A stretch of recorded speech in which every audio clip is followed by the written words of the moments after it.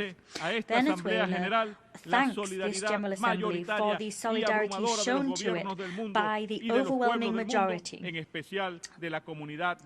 governments of the world and peoples of the world have shown us that solidarity. I'm thinking particularly of CELAC, BRICS, and the non-aligned movements. All of these peoples and all of these groups have repudiated these immoral threats and have supported Venezuelan democracy and Venezuela's right to peace and development. Madam President, in these early decades of the 21st century, we have seen false and tasteless justifications invoked to invade our sisterly country, Iraq. We have witnessed the bombing and destruction of Libya and the 20-year invasion of Afghanistan. The aggression waged by global powers has not let up for even a second. As such, a short while ago, we saw the criminal and cunning bombing of the peaceful Islamic Republic of Iran. Today, the target of this aggression is now Venezuela, a peaceful country built on solidarity. In view of the fact that Venezuela cannot be accused of having weapons of mass destruction or nuclear weapons, today unbecoming and perverse lies are being leveled against us that no one believes, no one in the United States believes them, or in the world as a whole. They're being invoked to justify a $1 billion military threat, which is despicable, outlandish and immoral. Consequently, we're once again grateful to global public opinion and the public opinion of the United States. We're also grateful to the governments and the peoples of the world that are speaking out against this attempt to bring war to the Caribbean and South America in order to usher in a regime change which will allow external powers to rob the immeasurable oil and gas wealth of Venezuela. We are not surprised, Madam President. We are all well aware that the people of the United States have time and time again voted for governments that promised to bring peace and put an end to eternal war, governments that promised to devote themselves to resolving internal problems. Poverty, the addiction epidemic, unemployment and inequality, which today characterize the U.S. and its society. And we've seen time and time again how the noble people of the United States have been disappointed. For this reason, today Venezuela wishes to reaffirm it is dedicated to peace as Simón Bolívar was. We are devoted to our self-determination and on the basis of the United Nations Charter, we once again affirm that we have a right to defend our sovereignty and to defend peace in the Caribbean and across South America. Venezuela is part of this new pluripolar world that has been ushered in. Simón Bolívar in 1824, in the altitudes of Junín, was driven forward by the same ideal when, on the eve of a decisive battle, said to his soldiers, Peru and the whole of America is clinging to you as a hope for peace, the daughter of victory. Even liberal Europe is watching you, enchanted under a spell, because the freedom of the new world is a hope harbored by the universe as a whole. President, Venezuela defends, struggles always, and works for a world of balance, justice, and equality, a world free of colonial empires.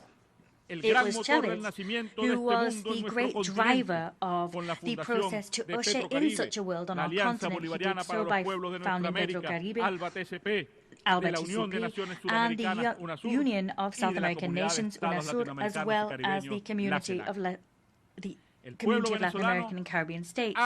The people of Venezuela are a peace-loving people, and for this reason, they are always ready to defend that peace. We are not intimidated by threats, lies, or cannons.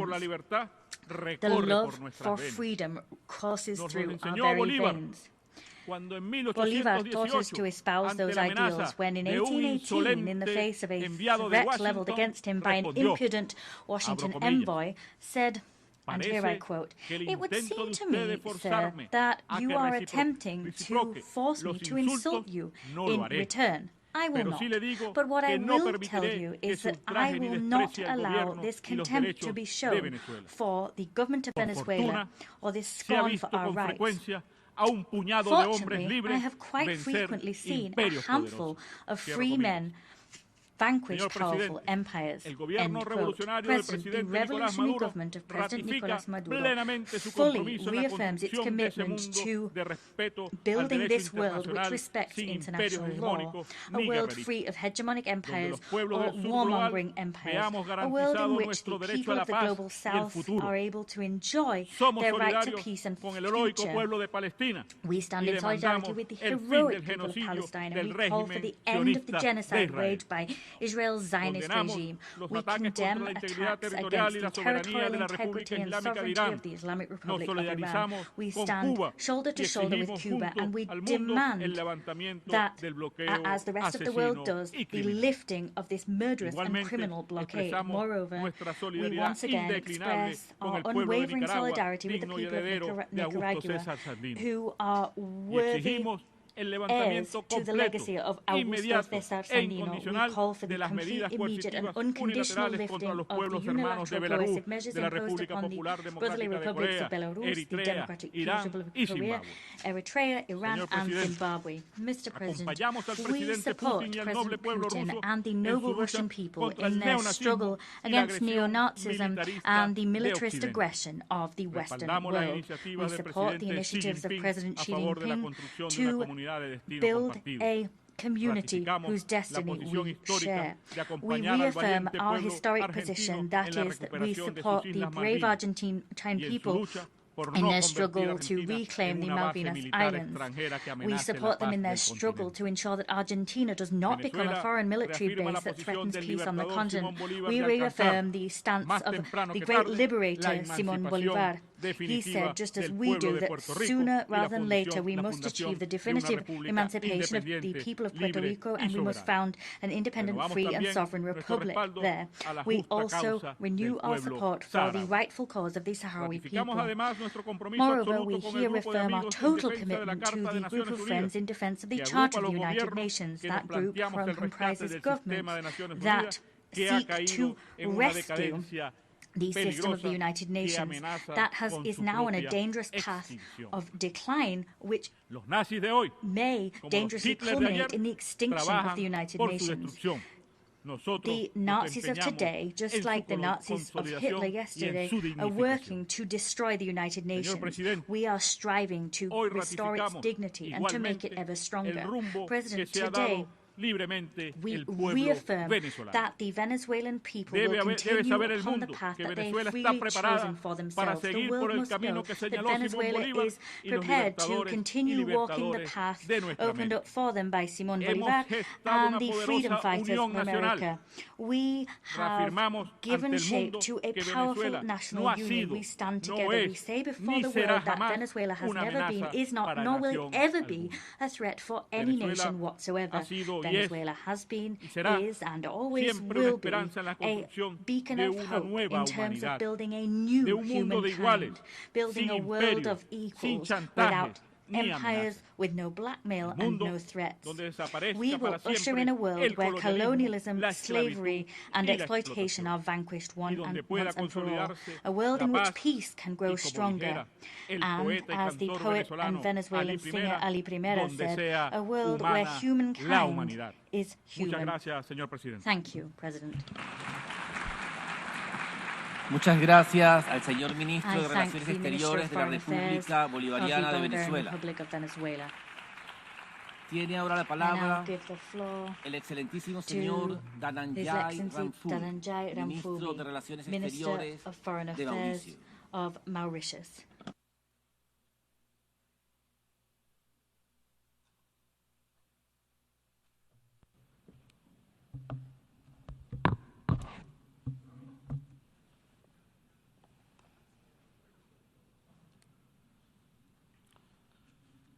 Your Excellency, the President of the General Assembly, Your Excellency, the Secretary General of the United Nations, Excellencies, distinguished delegates.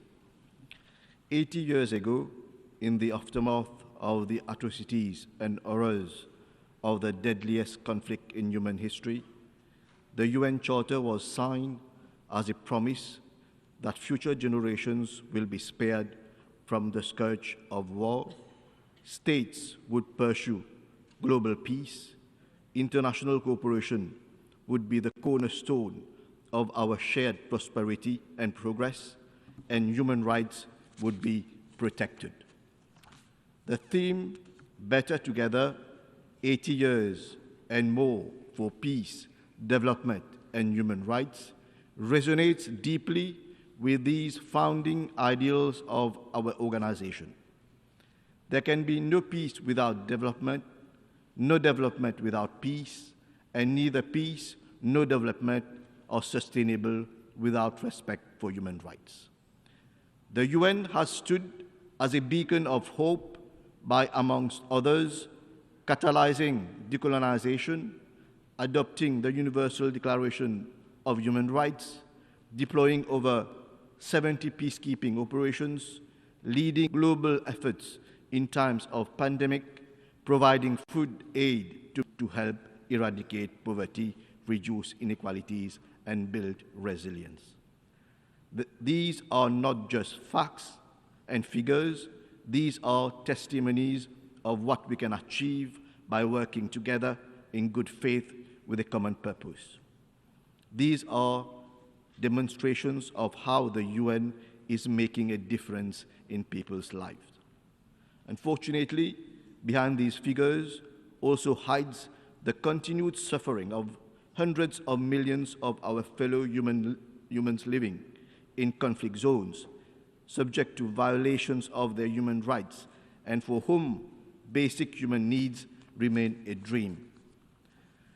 The winds of conflicts are blowing across almost all continents, all marked with blatant violations of international law. Each of them represents the failure of humanity to protect its most vulnerable. Each of them is a failure of diplomacy and the upholding of international law. In addition, protectionism and the consequences of the COVID-19 pandemic have put at stake the livelihoods of millions of people, especially in the developing world. Chair, relations between states should not be a zero-sum game. For the last 80 years, the UN has been a forum that allowed coordination and harmonization in the pursuit of common goals. For the continued relevance of the multilateral decision-making system, its legitimacy has to be restored. It should respond to the needs of all, and especially the global South. We welcome the holding of the various conferences this year, bringing together the world community to chart the path for future cooperation for our common good. For instance, we met in Nice for the Ocean Conference and in Sevilla for the Conference on Financing for Development. Later this year, we will meet in Doha for the World Social Summit and in Belém for COP30. It is, however, unfortunate that we missed the opportunity to conclude the Treaty on Plastic Pollution and protect our planet. But then what matters is how far decisions are translated into concrete actions.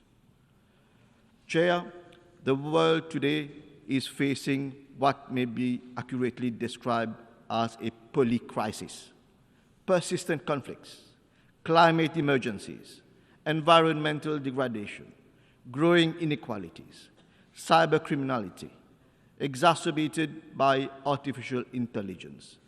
This begs the question, is the UN, with its current operational structure, equipped to face the challenge?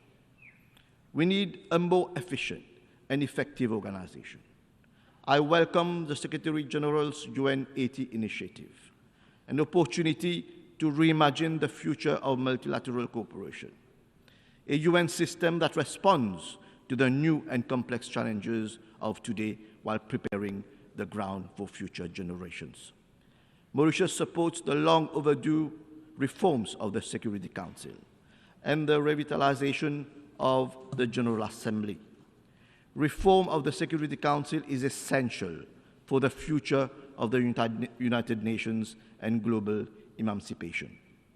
As our organization turns 80, the Security Council membership should reflect the realities of today. It needs to be inclusive, representative, and accountable. Africa makes almost 30% of the UN membership. Yet, it is unrepresented in the permanent category in the Security Council. Africa has the legitimate right to have its say in matters of the world, with no less than 2 permanent seats on the Security Council.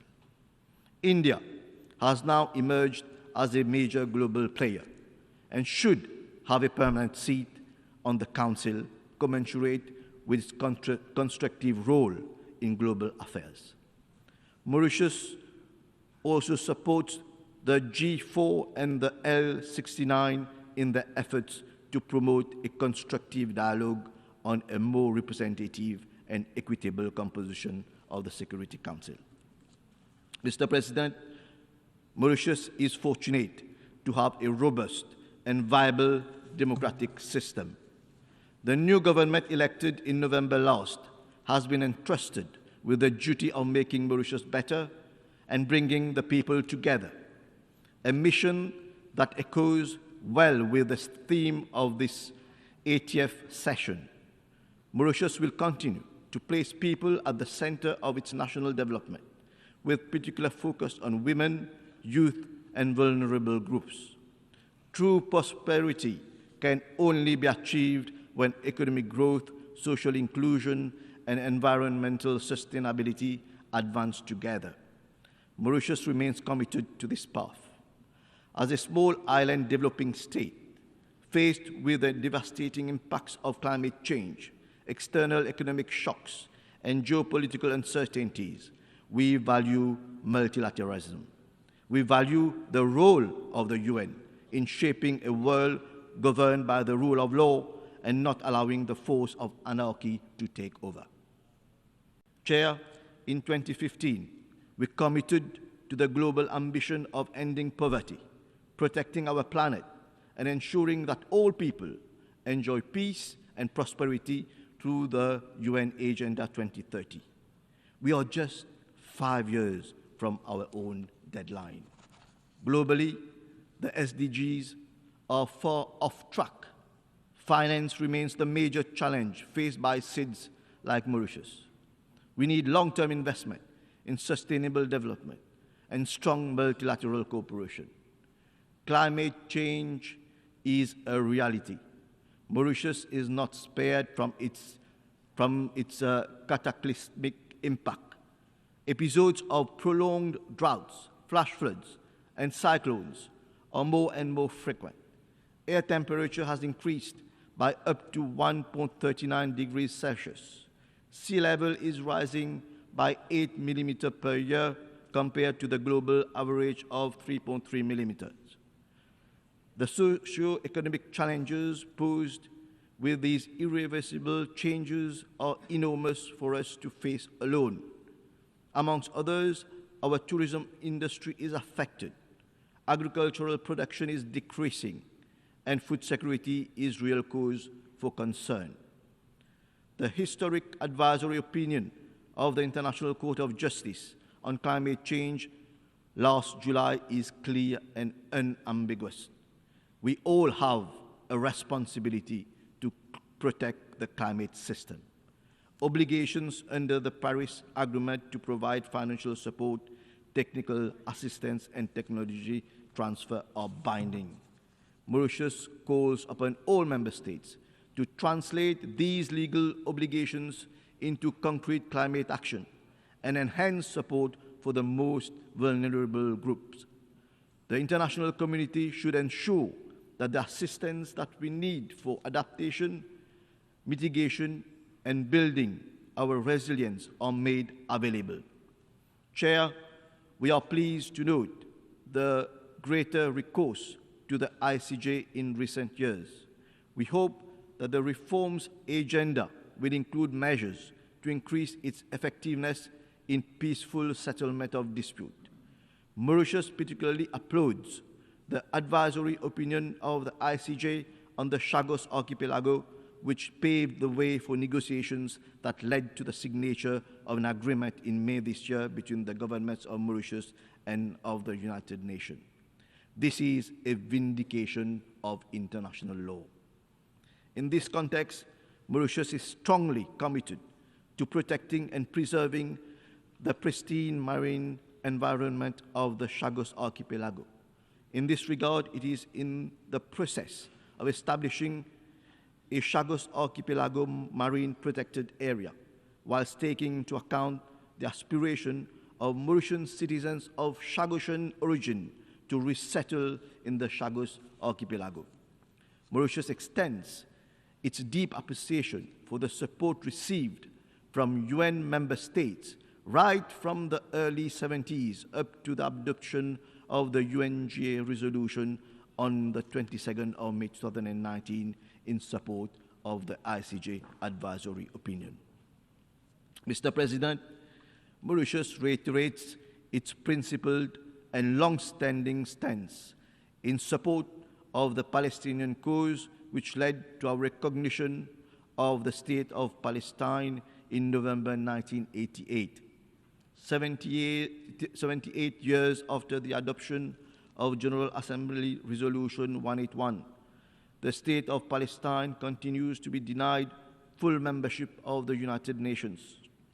Mauritius welcomes the overwhelming support for a two-state solution and endorses the New York Declaration on the peaceful settlement of the question of Palestine and the implementation of the two-state solution. We call on the international community to spare no effort to achieve this solution.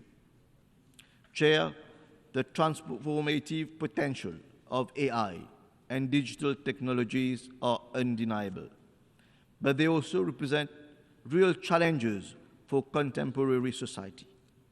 AI's capabilities should be harnessed responsibly and collectively. There is need to build a global governance architecture through multilateral negotiations that will ensure safe, secure, ethical, and inclusive use of AI. Resource and capacity constraints of developing economies have to be acknowledged and addressed. The digital divide should not be allowed to widen further. We welcome the recent establishment of the UN Independent International Scientific Panel on AI and the Global Dialogue on AI Governance. Monsieur le Président, je tiens à renouveler l'engagement de mon pays à soutenir pleinement la coopération régionale et la mise en commun des efforts des pays riverains de l'océan Indien dans l'intérêt de tous. C'est notre version régionale de Better Together. This is our regional version of Better Together. Est honoré par la présence sur son territoire des sièges de deux organisations des pays de l'océan Indien, notamment la Commission de l'océan Indien et l'Association des pays riverains de l'océan Indien. Nous avons conclu en 2012 un accord avec les Seychelles pour l'acquisition d'une vaste zone maritime. Nous travaillons pour sa mise en œuvre. Je tiens à rappeler qu'après la reconnaissance de notre souveraineté sur l'archipel des Chagos par le Royaume-Uni, Maurice s'attend au même dénouement en ce qu'il s'agit de notre souveraineté sur l'île de Tromelin. To conclude, Chair, let me reiterate our strong conviction that we are indeed better together. And to continue to be better together, we must adapt, reform, and reinvigorate the UN. In this regard, the Pact for the Future charts a new course for international cooperation. Let us rise to the challenge. Let us be bold in our actions, compassionate in our leadership, and united in our resolve. No one should be left behind. Thank you. Muchas gracias al ministro de Relaciones Exteriores de Mauricio. Tiene ahora la palabra el excelentísimo señor Robert Colin Edo Dufay, ministro de Relaciones Exteriores de Togo.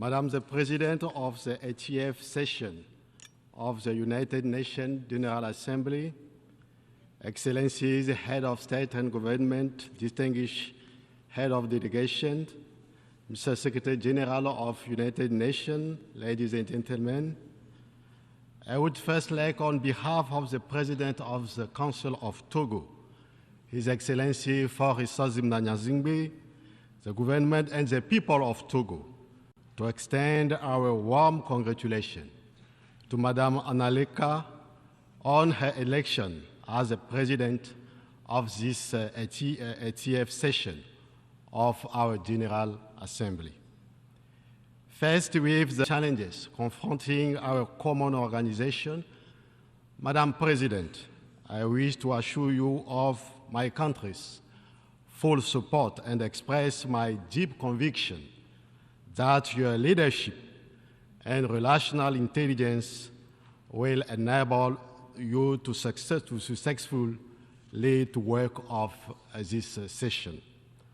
I also wish to pay well-deserved tribute to your predecessor, Mr. Yang, for the practical wisdom and constant availability we demonstrated in leading the work of the 79th session. It's also particularly pleasing for me to commend the effort to the Secretary General, Antonio Guterres, to revitalize our common institution, whose effectively is threatened by the return of unilateralism and the law of force to the detriment of the force of international legality. In an international context of extreme confusion, where everything is upside down, it's not easy to be Secretary General of the United Nations. That is why Togo gives you its full support. Madame la Présidente, Mesdames et Messieurs, ladies and gentlemen, comment vous parler des affaires du monde sans parler des performances remarquables de notre pays, le Togo? Soyez rassurés, le Togo va bien et le Togo va mieux. Au bénéfice de nos populations, un pays, le Togo, a enregistré ces dernières années des avancées significatives, largement reconnues dans la mise en œuvre des objectifs de développement durable. Le gouvernement togolais a fait de l'agenda 2030 non pas un simple cadre de référence, mais la véritable boussole des politiques publiques. Plus de 70% des cibles des ODD sont désormais intégrées dans les stratégies nationales, en particulier à travers la feuille de route gouvernementale 2020-2025, qui s'articule autour de 4 piliers essentiels: le social, l'économie, l'environnement et la gouvernance. Par exemple, au titre des réformes liées à l'amélioration des systèmes de gestion des finances publiques et de pilotage des investissements publics, le gouvernement togolais a mené des actions remarquables que je m'amuserai à vous citer.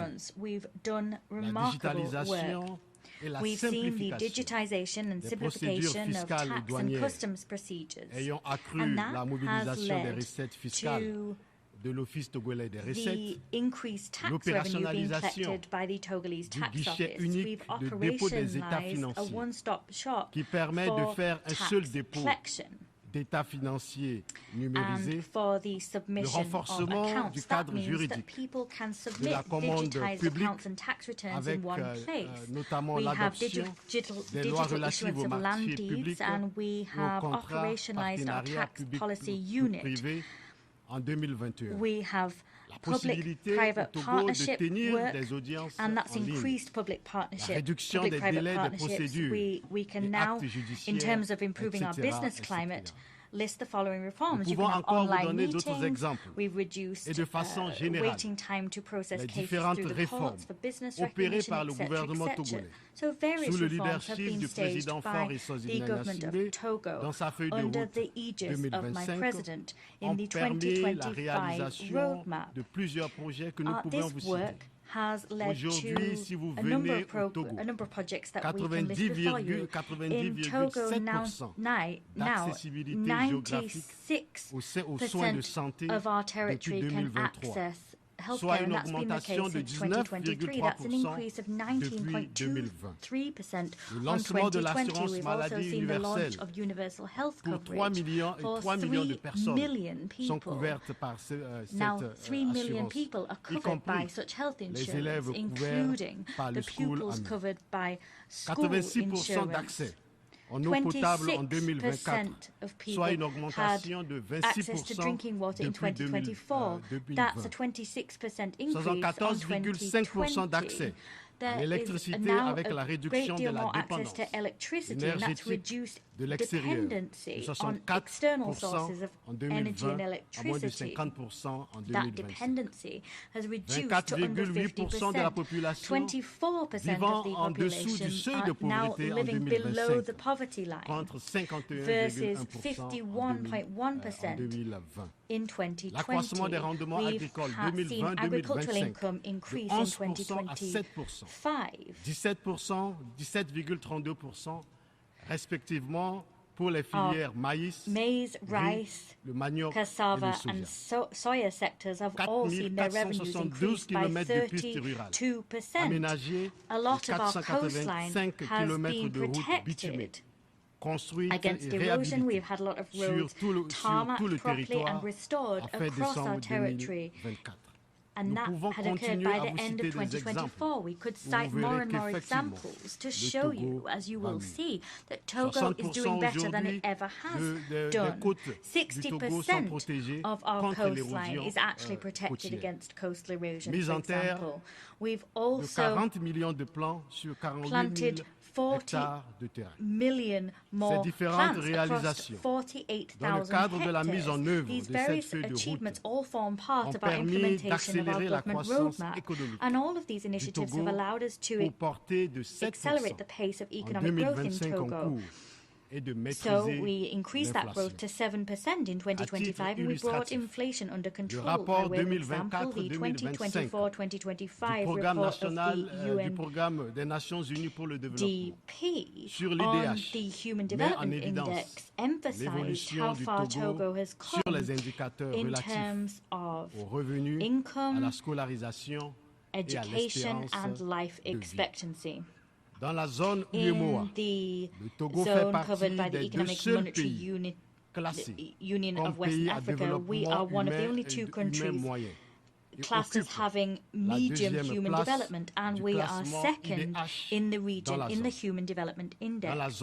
In the ECOWAS sphere, Togo ranks 4th on the Human Development Index. These results, ladies and gentlemen, bear witness to the determination of the Togolese government to combine economic resilience, social stability, and ambition for sustainable development.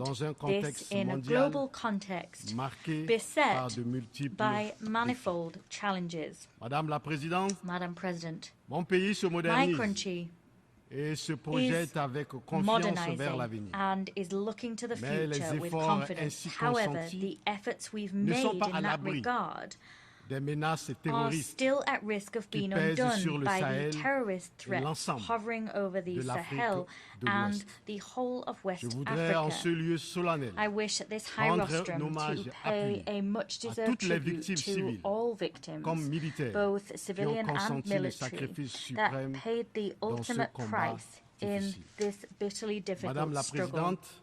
Madam President, ladies and gentlemen, cette année 2025, in 2025, les Nations Unies the ont United 80 Nations ans d'existence. Marks its 80th anniversary, 80 years since its birth. Et aussi du bien. And 80 years is the age at which you can say you've become mature and begin to look back at your life and progress made.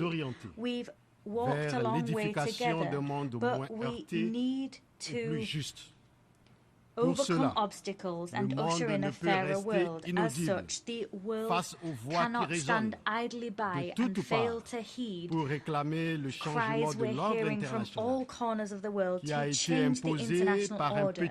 That was an international order imposed upon us by a handful of states to serve all manner of interests 8 decades ago. Ladies and gentlemen, as you are well aware, the African Union selected a theme for 2025, which was justice for Africans and African descendant persons through redress and reparations. There is a bitter thirst for justice on the African continent, which needs to be understood. And Africa's struggle for reparations should be understood through that lens. Africa is crying out for justice and redress, which is the form that justice needs to take. Africa is calling for justice as a result of having had its resources pillaged. Africa was humiliated through the yoke of slavery, the slavery of its sons and daughters for more than 4 centuries. More than 20 million Africans were snatched from their families. Families were torn apart, and these 20 million Africans were brought to the Americas, where they were enslaved. These souls of millions of men await justice. Africa is calling for justice. Justice. Having been seen its history upturned through a century of colonialism, it was thrown off its rightful course and wants justice as a result. Africa is calling for justice because it has paid with its blood and its own resources for the prosperity of other continents. Africa is demanding justice because between 80 and 90% of its cultural heritage is today in foreign museums.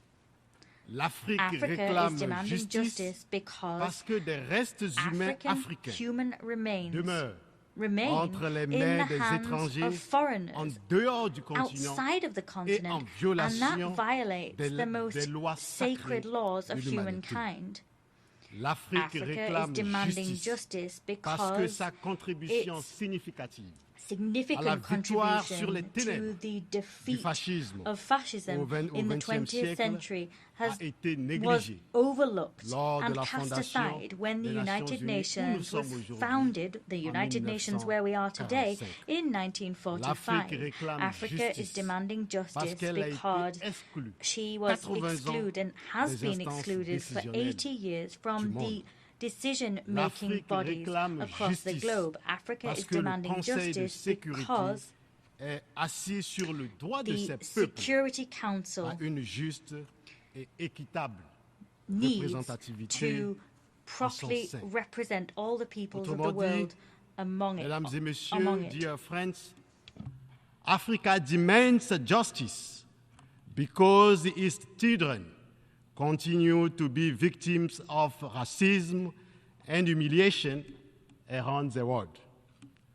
Africa demands justice because, as has been said, there exists a unique and unprecedented moral debt toward African people, which has not yet been paid. Humanity has never been so humiliated as it was through the enslavement of the Forbes and the colonization of Africa, the cradle of our human civilization. Soyez rassurés, mesdames et messieurs. Rest assured, ladies and gentlemen, Africa is not stuck in the past. We do not invoke the memory of slavery here and of colonization to simply reawaken old wounds. We invoke slavery and colonization to build a future of justice and equity for all. Mesdames et messieurs, ladies and gentlemen, pour illustrer to illustrate mes propos, the message I sought to convey above, I wish to begin vous montrer une by carte showing du monde. you a map of the world. Regardez, mesdames et messieurs, Ladies and s'il vous gentlemen, plaît, please look, if you cette will, carte du monde. at this world map. Une carte qu'on a It tous is a étudiée map à that l'école. all of us studied Cette at carte-là. school. This is the On map l'appelle right here. We call un it planisphère. a planisphere. En langage In technique, To use a on l'appelle technical la term, we projection call de it the Mercator. Mercator projection. du nom du cartographe It is que named vous connaissez after tous, a cartographer who you all know, Et the sur cette cartographer carte, vous Mercator. voyez vous-même And you can see qu'on utilise yourselves tous, il y a un problème. that on this map Si that vous ne we all voyez pas le use, there's a problème, problem. If you je vais can't vous see aider the à problem, comprendre I'm ce going to problème en help tant you to qu'Africain. understand the problem as an À la vérité, African man. la projection Mercator, Candidly speaking, the héritée Mercator du XVIe projection siècle, is réduit something le we inherited continent from the africain 16th century. It d'environ reduces moitié, the African continent tout to about en half its grossissant genuine l'Europe et size. l'Amérique At du the Nord. same time, it swells L'Afrique North America and Europe. s'étend sur plus de 30 Unfaithfully, millions de Africa kilomètres carrés, extends over 30 soit million 3 square fois la kilometers. superficie des In États-Unis. other words, 3 times Pourtant, the sur surface nos area of cartes the du monde, United elle States. However, paraît on à this peine world plus map, vaste. it seems scarcely any bigger. avec une superficie de With a surface 30,3 area millions de of kilomètres carrés, 30.3 y million compris square toutes les îles. kilometers, including Elle all the couvre islands. 20% It covers couvre 20% 20% of de la Africa, superficie terrestre, the land surface area, 6% de la superficie 6% globale, of the global avec surface près de area of the Earth, with 1,4 around milliard, voire bientôt 1.4 1,5 billion. Soon milliard we'll have d'habitants.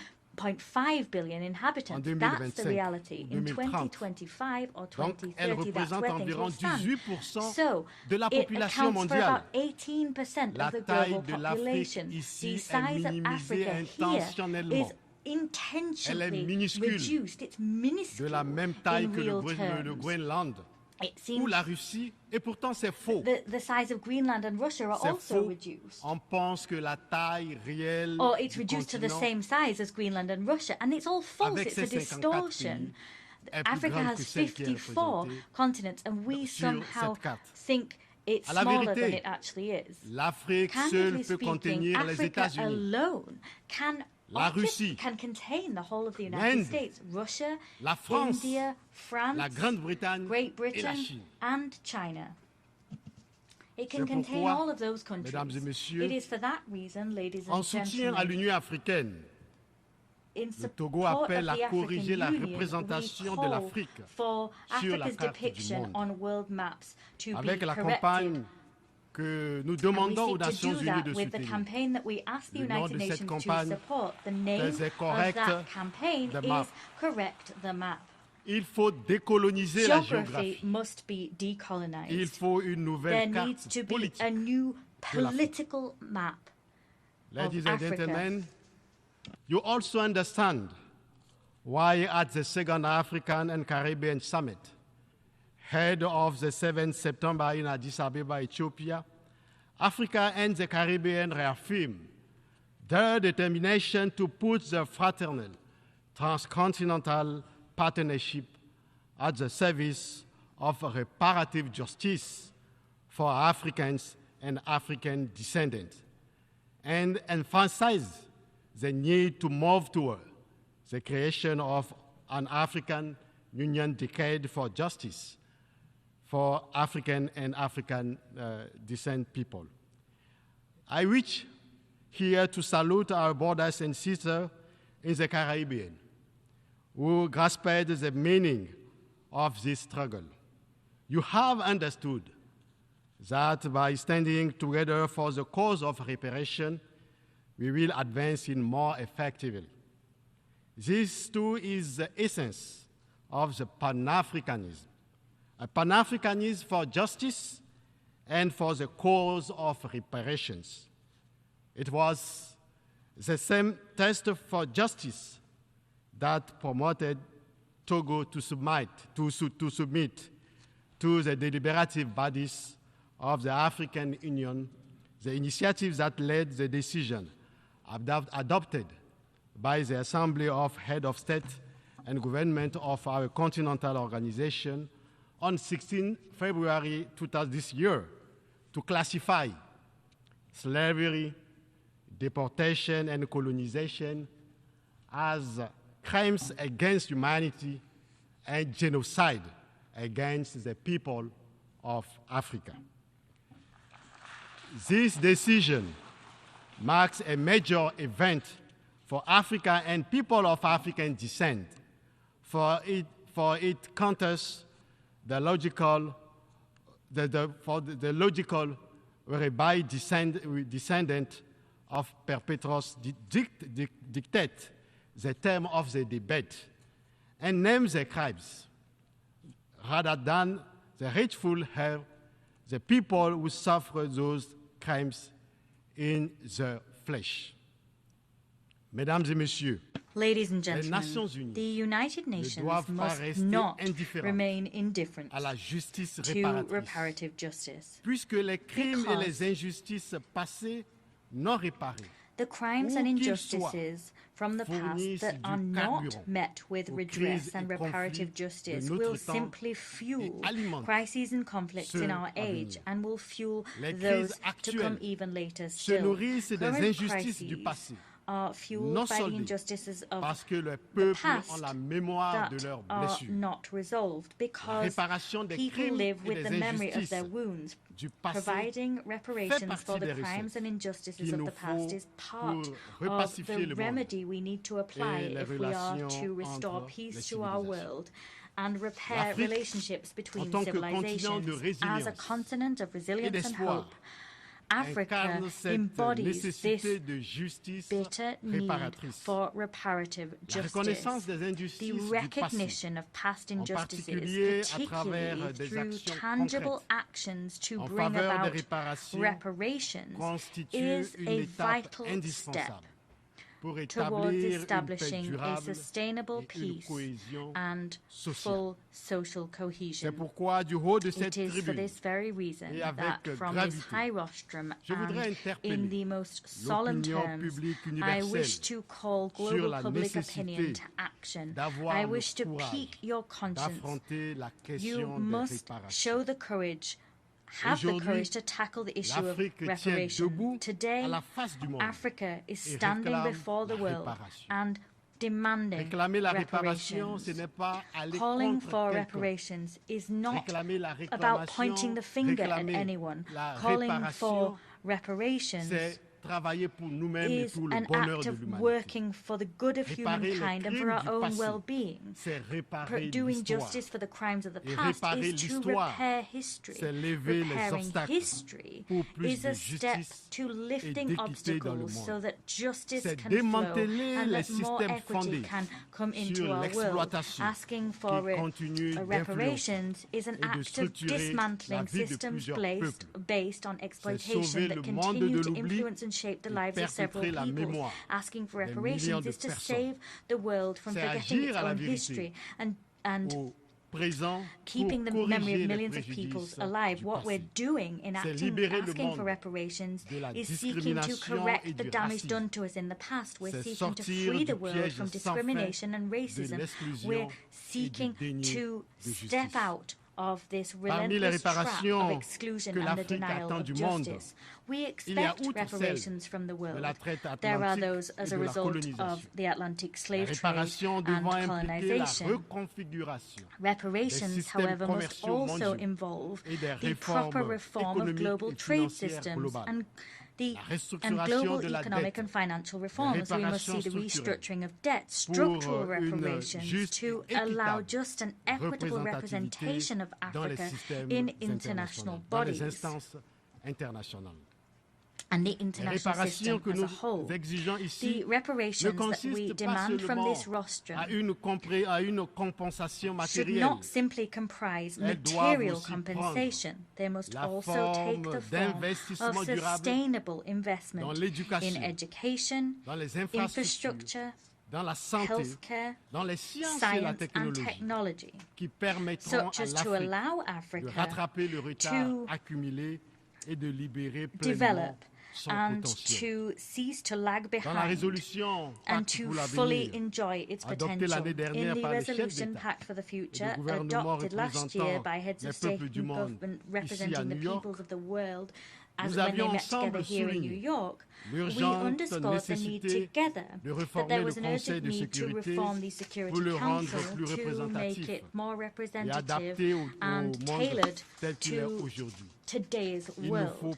We now need to move from word to deed.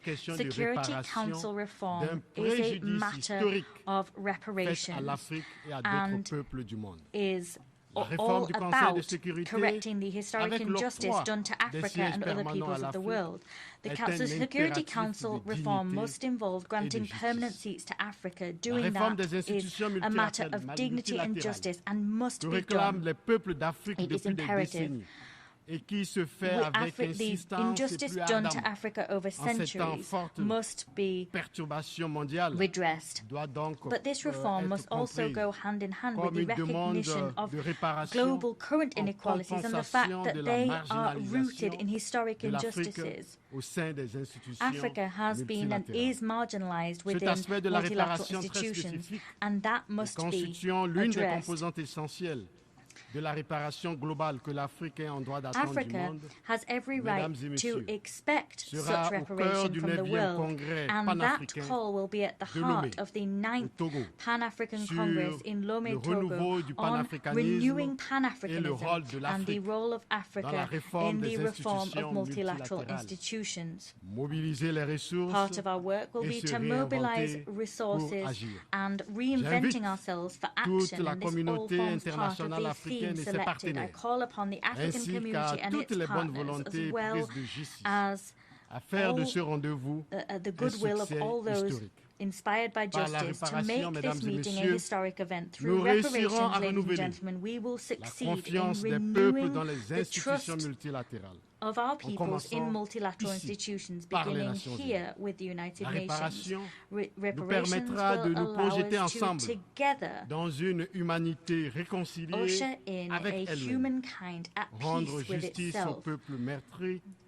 Doing justice, ensuring justice is done for people whose destiny has been destroyed by crimes and historic injustice is an act of repairing the world for everybody's benefit. Ladies and gentlemen, I must speak candidly. Africa has been overlooked over the last 80 years in global governance structures. It is high time to remedy that injustice. On very rare occasions does history offer occasions as ripe as this one to change the course that the world is walking down. After so much historic injustice done to Africa, the time has come to provide reparations as an ethical imperative. To provide reparations would be to repent for past misdeeds and to rebuild a new stage on which new international relations can be established. However, this struggle is not solely an African struggle. It is a struggle for humankind. It is a struggle so that never again will the injustices of the past shape the inequalities of the present. It is for that reason that we call upon the United Nations now, and for the sake of its own credibility, to classify the transatlantic slave trade, colonization, slavery and deportation as not only crimes against humanity, but first and foremost crimes of genocide against the peoples of Africa. Yes, it is a genocide. A genocide. A genocide. I thank you. Muchas gracias al ministro de I thank Relaciones the Minister of Exteriores de Foreign Togo, Affairs of Togo, We have heard the last speaker in the general debate for this meeting. We will continue the general debate tomorrow at 9 a.m. in this same room. The exercise of a right to reply has been requested. I wish to remind delegations that declarations made in exercise of the right to reply are limited to 10 minutes for the first statement and to 5 minutes for the second statement. These statements must be made by delegations from their seats. I now give the floor to the Islamic Republic of Iran. Bismillah ar-Rahman ar-Rahim. Mr. President, it is regrettable for the United Nations, for humanity, and for the cause of justice that an individual who is wanted by the International Criminal Court has been granted the opportunity to address this esteemed body.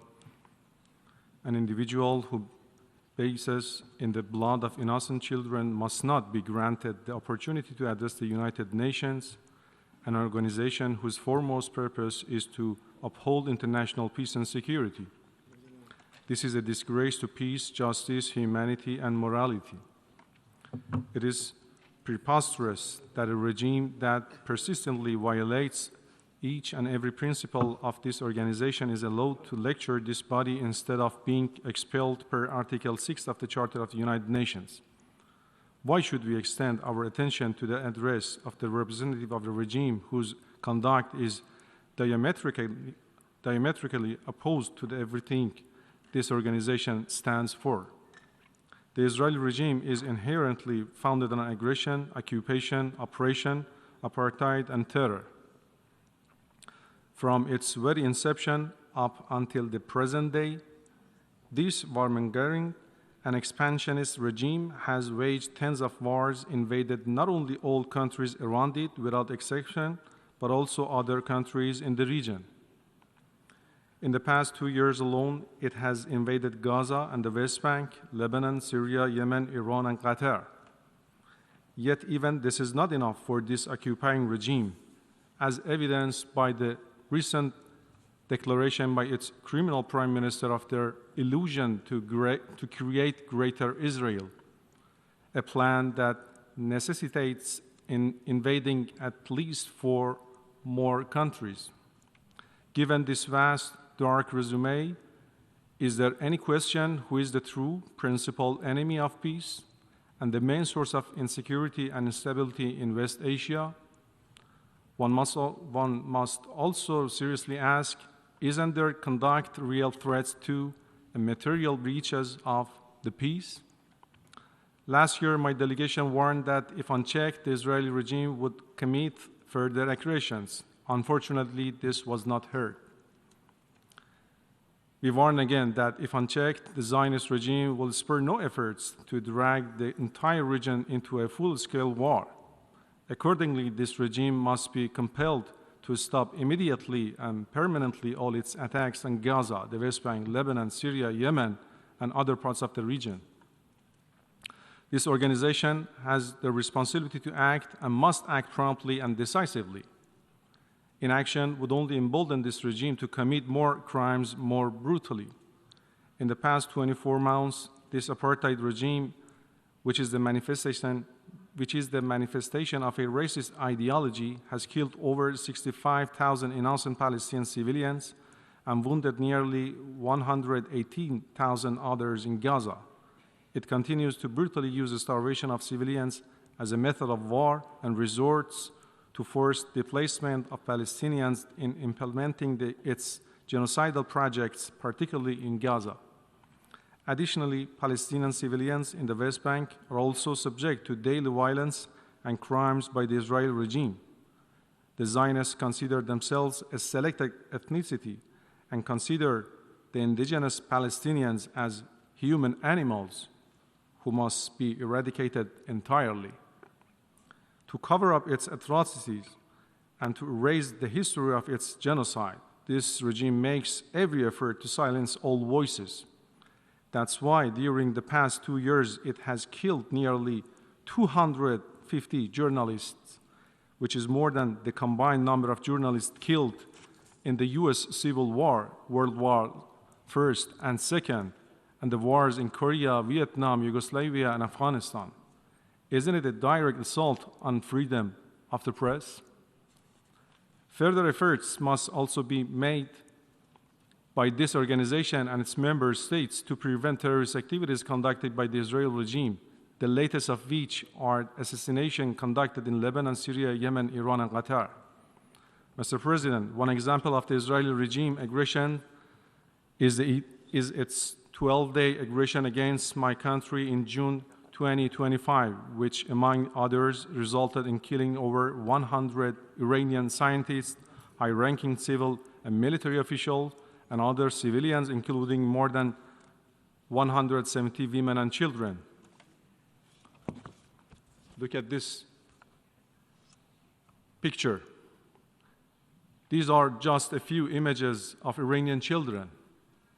Children who, like others around the world, should be in classrooms or playing in the kindergartens right now.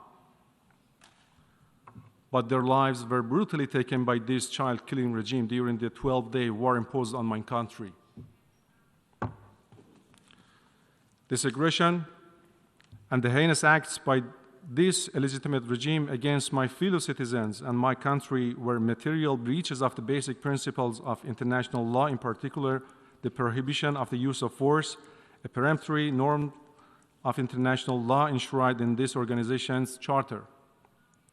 Israel's aggression against Iran is conducted based on a series of fabrications against the exclusively peaceful nature of Iran's nuclear program. For well over 30 years, the Israeli officials, including its current criminal prime minister, have warned of an imminent threat from an Iranian nuclear weapon. Despite all this hue and cry, to date, there has been no report from the sole competent international body responsible for verifying the nuclear activities of states, namely the International Atomic Energy Agency, indicating the diversion by Iran of even 1 gram of nuclear material for making nuclear weapon. Moreover, such fabrication was not endorsed by the United States even during the Israel's aggression against Iran. At the same time, one must not forget that, in fact, the clandestine nuclear weapons program of the Israeli regime and its nuclear weapon arsenals constitutes the real source of a serious threat to peace and security in the region and beyond. Today, once again, the Israeli regime made a series of old and new accusations against my country. They are all totally rejected, and I don't want to even dignify them with an answer. This is an unsuccessful attempt to distract attentions away from crimes committed by this regime. It has not only committed all 4 core international crimes, namely the crimes of aggression, genocide, war crimes, and crimes against humanity, but also committed them all systematically, simultaneously, and in the most brutal manner. In fact, like brutality, deception, disinformation, and duplicity are also in the DNA of the Israeli regime and constitute an inherent part of its weapon of mass deception. In fact, however, with all crimes committed by this regime during the past 2 years, no amount of deception and disinformation campaign can cover up its unlawful and inhuman conducts. Finally, the Islamic Republic of Iran fully supports the inherent right of the Palestinian people to self-determination and to resist aggression and occupation using all available means, as well as the inherent right to self-defense of all regional countries against the Israeli regime's aggression. I must also stress that the Islamic Republic of Iran did not and will not hesitate to vigorously defend its territory, people, and vital interests against any aggression. I thank you, Mr. President. Doy ahora la palabra a la representante de India. I now give the floor to the representative of India. Mr. President, this assembly witnessed absurd theatrics in the morning from the Prime Minister of Pakistan, who once again glorified terrorism that is so central to their foreign policy. However, no degree of drama and no level of lies can conceal the facts. This is the very same Pakistan which, at the UN Security Council on 25th April 2025, shielded the Resistance Front, a Pakistani-sponsored terror outfit, from the responsibility of carrying out the barbaric massacre of tourists in the Indian Union territory of Jammu and Kashmir. Mr. President, a country long steeped in the tradition of deploying and exporting terrorism has no shame in advancing the most ludicrous narratives to that end. Let us recall that it sheltered Osama bin Laden for a decade, even while pretending to partner in the war against terrorism. Its ministers have just recently acknowledged that they have been operating terrorist camps for decades. It should come as no surprise that once again this duplicity continues, this time at the level of its prime minister. A picture speaks 1,000 words, and we saw many pictures of terrorists slain in Bahawalpur and Muridke terror complexes by Indian forces during Operation Sindoor. When senior Pakistani military and civilian officials publicly glorify and pay homage to such notorious terrorists, can there be any doubt about the proclivities of this regime? The Prime Minister of Pakistan also advanced a bizarre account of the recent conflict with India. The record on this matter is clear. Till 9th May, Pakistan was threatening more attacks on India. But on 10th May, its military pleaded with us directly for a cessation to the fighting. The intervening event was the destruction caused to multiple Pakistani air bases by Indian forces. The pictures of that damage are, of course, publicly accessible. If destroyed runways and burnt-out hangars look like victory, as the Prime Minister claimed, Pakistan is welcome to enjoy it. The truth is that, as in the past, Pakistan is responsible for a terrorist attack on innocent civilians in India. We have exercised the right to defend our people against such actions and have brought the organizers and perpetrators to justice. The Pakistani Prime Minister has spoken about wanting peace with India. If he is indeed sincere, the pathway is clear. Pakistan must immediately shut down all terrorist camps and hand over to us terrorists wanted in India. It is also ironic that a country which wallows in hate, bigotry, and intolerance should preach to this assembly on matters of faith. The political and public discourse of Pakistan reflects its true nature. Clearly, a look by them at the mirror is long overdue. Mr. President, India and Pakistan have long agreed that any outstanding issue between them will be addressed bilaterally. There is no room for any third party in that regard. This is our long-standing national position. Where terrorism is concerned, we are making it clear that there will be no distinction between the terrorists and their sponsors. Both will be held accountable. Nor will we allow terrorism to be practiced under the cover of a nuclear blackmail. India will never bow to such threats. India's message to the world is clear. There must be zero tolerance for terrorism. I thank you, Mr. President. Doy la palabra a la representante I give de the floor Guatemala. to the representative of Guatemala. Señor Presidente, la delegación de Guatemala se permite ejercer su derecho de respuesta en referencia a la intervención del primer ministro John Briceño en el debate general la mañana de hoy y manifestar lo siguiente.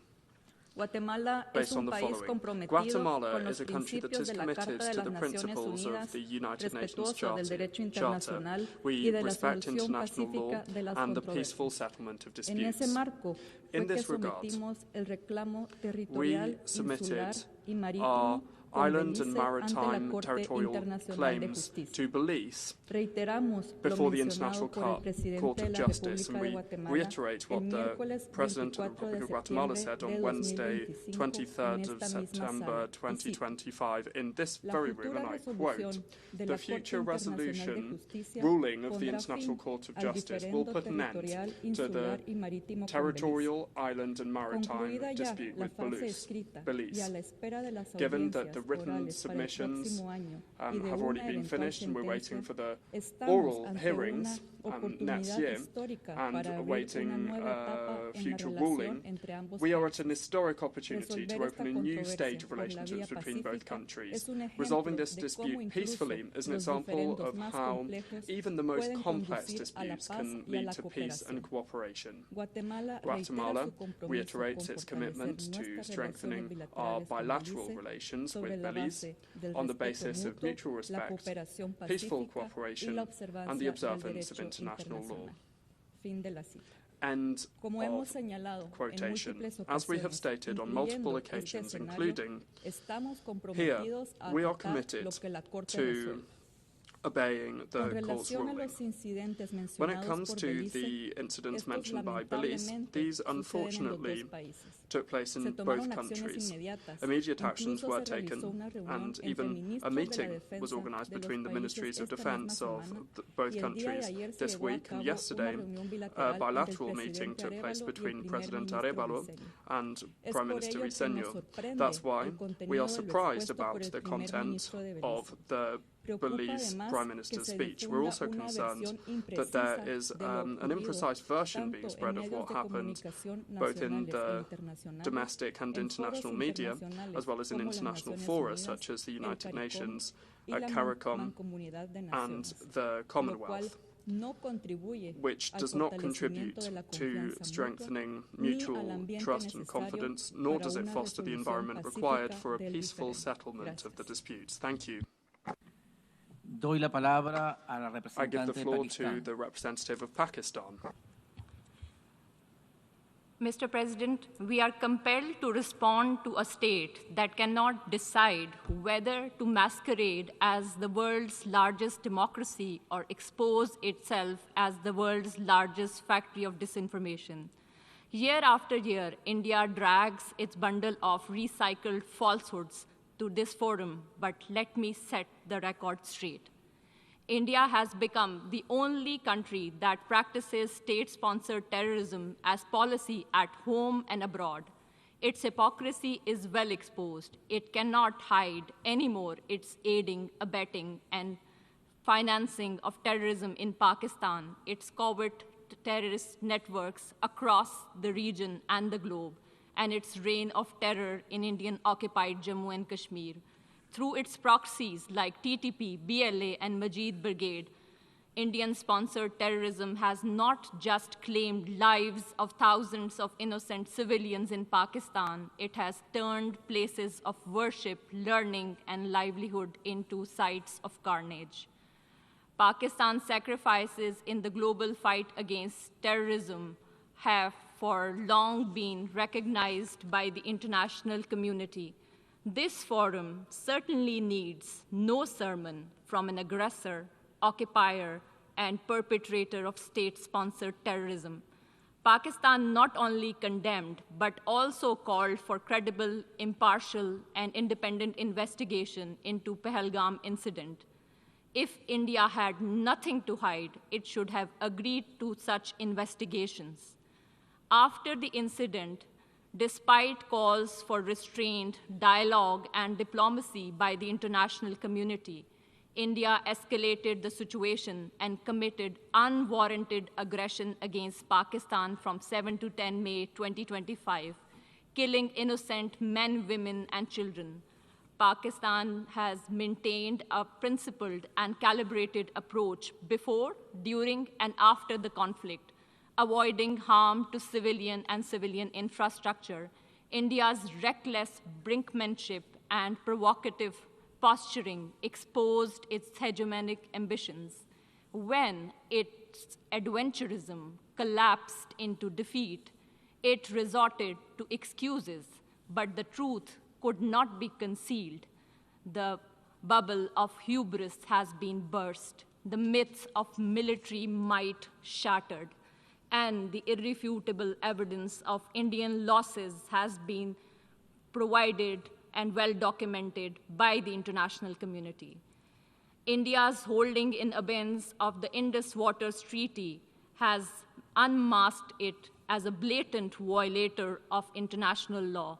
By weaponizing water, which is a lifeline for 240 million people of Pakistan, it has demonstrated that it is a state that threatens regional peace, denies millions right to water, and breaches the sanctity of a humanitarian treaty.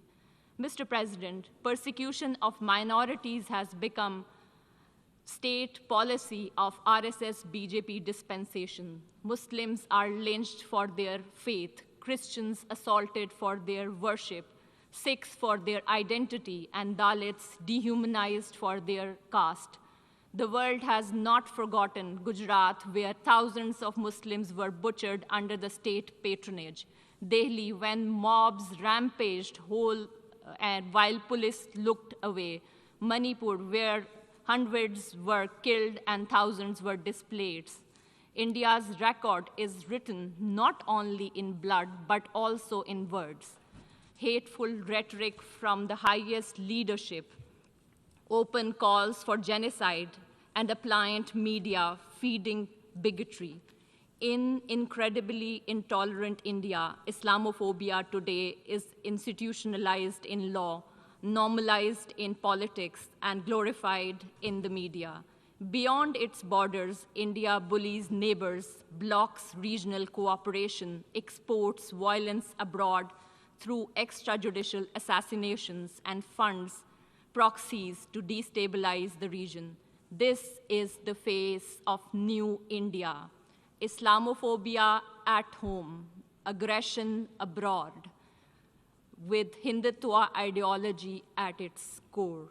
Mr. President, while denial and distortions are India's chosen weapons, no fabrication can alter a simple truth. Jammu and Kashmir is not and has never been an integral part of India. The resolutions of the Security Council declared Jammu and Kashmir as a disputed territory whose final disposition shall be decided by a free and impartial plebiscite to be conducted under the auspices of the United Nations. To sustain its occupation, India has deployed 900,000 troops, turning Jammu and Kashmir into one of the most militarized zones in the world. The outcome is tragically consistent. Imposition of draconian laws and thousands of fake encounters, enforced disappearances, unmarked graves, custodial killings, systematic sexual violence, and regular media blackouts. Since 5 August 2019, India has accelerated its settler colonial project through unlawful demographic engineering in a territory where decolonization remains unfinished. Mr. President, unlike India, Pakistan is committed to peaceful coexistence, mutual respect, and regional stability. But we have made it absolutely clear India has no license to violate our territorial integrity and sovereignty and kill innocent civilians. If aggression is imposed on us, we will respond, and we do that with courage, resolve, and strength, as we did in Operation Banyanul Marsoos. Pakistan will continue to expose India's hypocrisy, its occupation, double standards, denial of human rights to the Kashmiris, and its disinformation war. We will not let hollowed rhetoric distract from the core issue. The people of Jammu and Kashmir deserve justice, dignity, and freedom by exercising their right to self-determination, and they shall have freedom one day. I thank you. Se levanta la sesión. The meeting is adjourned.